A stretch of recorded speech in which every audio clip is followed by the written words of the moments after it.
This here behind me is the new Mercedes-Benz GLA, a car so sensible you're probably watching this only to hear someone else tell you you made the right choice. Have you now? Keep on watching to find out.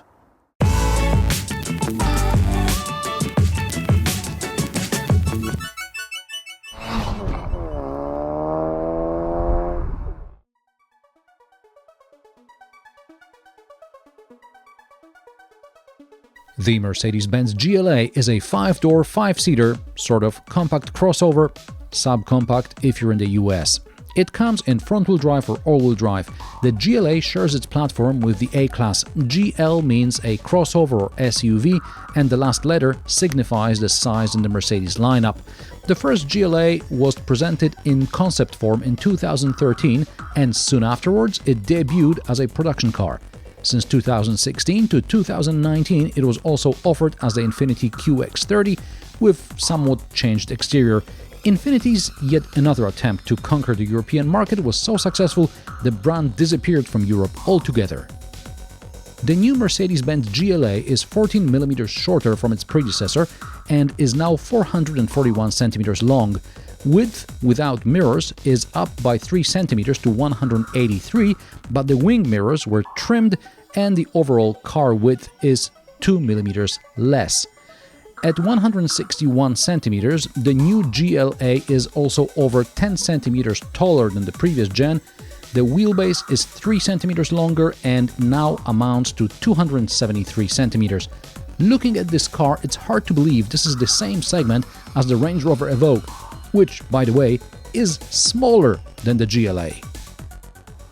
You can open the boot manually, like a peasant, using a fob, or with gesture. Or with gesture. Or with gesture. And the boot volume is 435 liters with the floor down. That's 14 liters more than in the previous generation. Also here, in this particular test example, you get a sliding bench, which gives you 14 centimeters more depth, and then the boot volume increases to about 500 liters. In order to use all this space, you have to remove the panel on which the double floor sits in its upper position.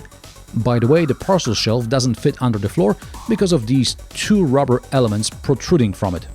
Brilliant! Shopping bag hooks remain useless, but there is an elastic tape on the side, which I like. Backrest splits 40-20-40, but in order to fold the seat, you still have to go around to the back.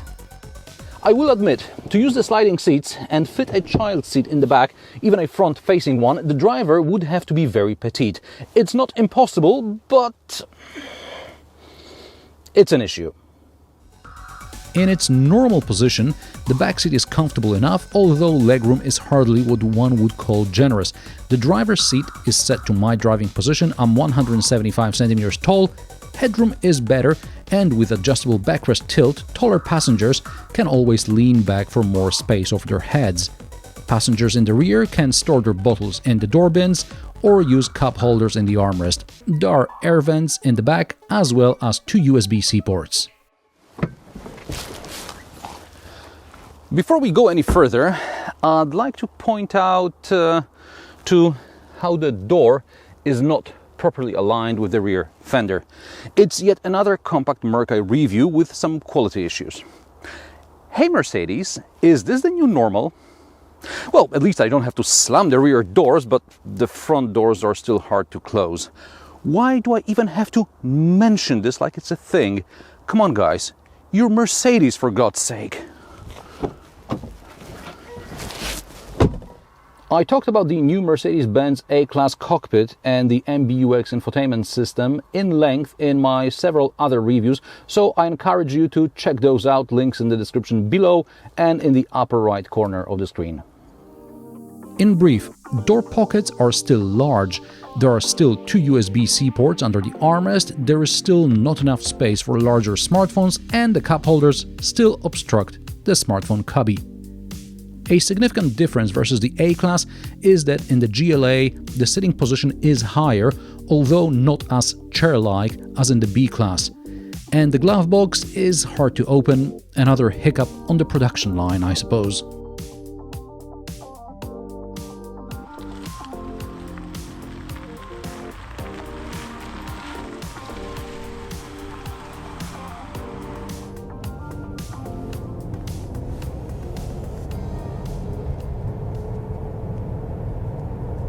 I was never a fan of the previous generation GLA, but I'm starting to understand why so many people like it that much. The seats are comfortable, the ride is comfortable, the engine is frugal, there are a bunch of systems which make your life easier, from a system that warns you about pedestrians approaching a crossing to a car wash mode.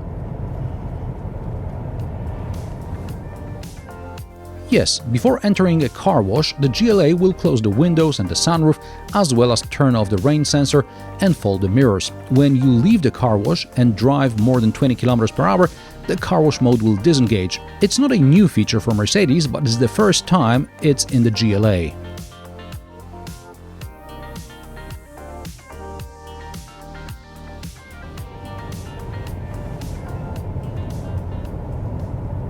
Soundproofing is much improved as well versus the previous generation. In the car I reviewed in 2014, I could hear every car that passed me by. Here it's much more quiet. Also, the fact that the engine is more refined helps as well. In 2014, I also complained about visibility. 6 years later, there's an extra window on the C-pillar, so the visibility is a bit better. Just in case, I have a 360 camera, parking sensors, blind spot monitoring, a system warning me about approaching vehicles when I open the door, cross-traffic warning system, etc. No, I don't think driver aids will replace a vigilant driver, or that electronics should be used to cover up bad design decisions. However, cars need to have strong shells to resist crashes, and thick pillars are a part of that. I'll go back to the suspension for a minute. Most of the time it is very comfortable, but on rougher bumps I can feel the rear suspension is working hard to keep up. This is a 220D 4MATIC, which means a 2-liter 190 horsepower diesel with 400 Nm of torque. The engine is mated to an 8-speed DCT. This car should use between 5.5 and 6.2 liters per 100 kilometers combined. According to WLTP, I'm getting more like 6.7 to 7.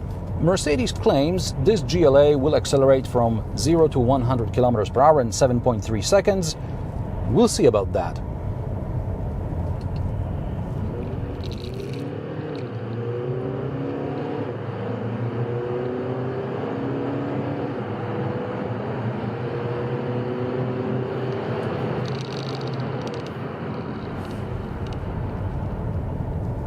As this is an all-wheel drive model with an off-road technical pack, let's see how the GLA will cope with my small hill and a diagonal approach.